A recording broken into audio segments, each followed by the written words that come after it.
Hey everyone, welcome. So you're tackling the WSET Level 3 exam, and you know the Northern Rhône is a huge, sometimes tricky piece of that puzzle. Well, today we're going to break it all down.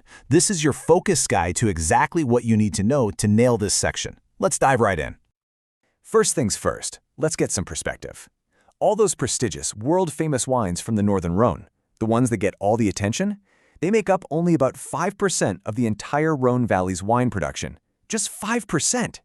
That tiny number alone tells you just how special and how extreme this place really is. And you know, that tiny percentage, it all comes down to the environment. So that's where we're going to start, with the land of extremes. We're going to see just how the climate and the landscape forge these incredible, unforgettable wines. So you've got these key factors right here. Now the crucial thing to understand is how they all kind of conspire to push the Syrah grape to its absolute northern limit for ripening. You have this moderate continental climate, so it's not blazing hot, and it's cooled down by the Massif Central Mountains. This means the very best vineyards have no choice but to cling to these ridiculously steep south-facing slopes just to get enough sun to ripen the grapes. It's a long, slow process. And then you have the Mistral. You have to think of this wind as a major character in the Northern Rhône story. On one hand, it's a winemaker's best friend. It blows through the valley, dries everything out, and seriously reduces the risk of rot and disease. But it can also be a total nightmare. It's powerful enough to damage the vines, and really critically, it can disrupt flowering. That condition is called coulure, and it can just destroy a year's potential crop. And wow, this image really says it all, doesn't it? This is the price you pay for those perfect sun-drenched slopes.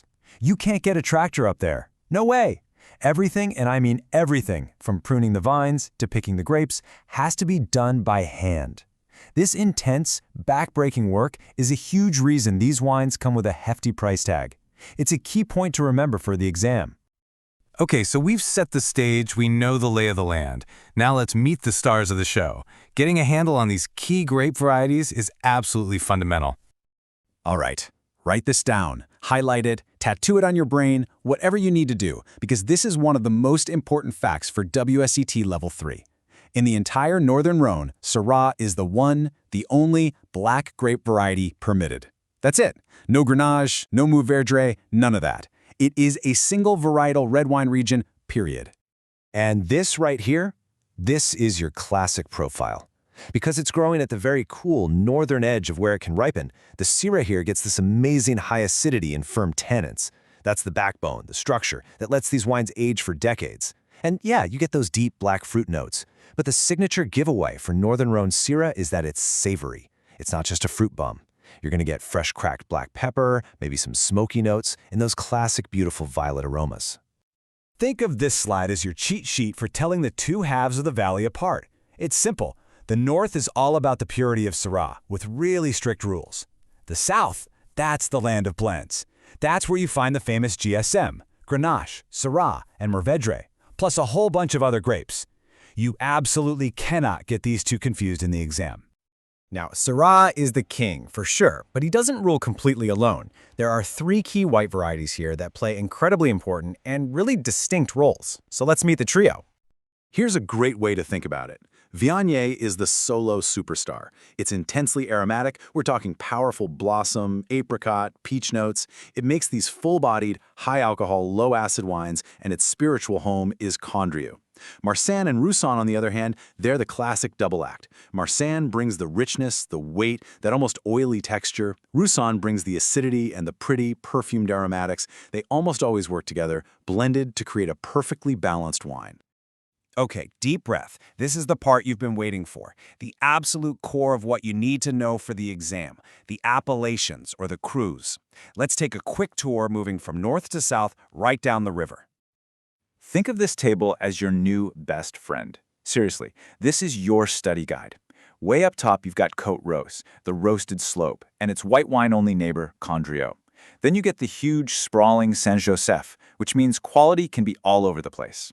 In the middle, you have the legendary Hill of Hermitage and the vast area that surrounds it, Crozes-Hermitage. And finally, way down south, you find the powerhouse that is Cornas. Okay, here's a number that pops up on exams all the time, so listen up. In Côte-Rôtie, winemakers are allowed to co-ferment their red Syrah with up to 20% of the white grape Viognier. Now, why would they do that? Well, historically, it's said to help stabilize the red wine's color and add this beautiful floral aromatic lift. But in reality, you'll rarely see them use anywhere near the full 20%. It's usually just a tiny splash. And here's the other magic number you need to know. Down in Hermitage, for the red wines, producers can add up to 15% of the white grapes Marsanne and Roussanne to their Syrah.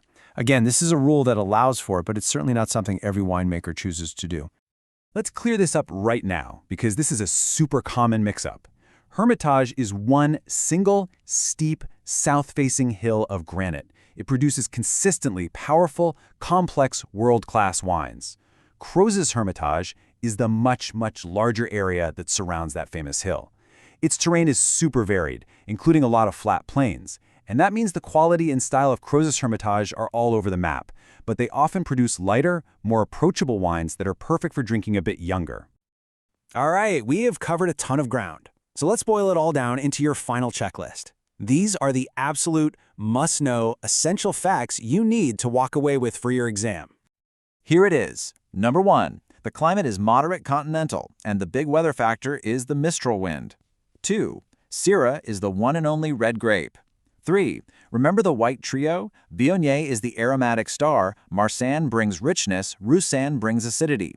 4. Know those blending numbers. Up to 20% in Côte-Rôtie, up to 15% in red Hermitage, and 5. Cornas is the outlier. It must be 100% pure Syrah, no exceptions. So I'm going to leave you with this final thought to really lock in that knowledge. Based on all the rules we just covered, which appellation is legally required to be the purest, most unadulterated expression of Syrah? The answer, of course, is Cornas. If you knew that, you are in fantastic shape for mastering this incredible region. Good luck with your studies.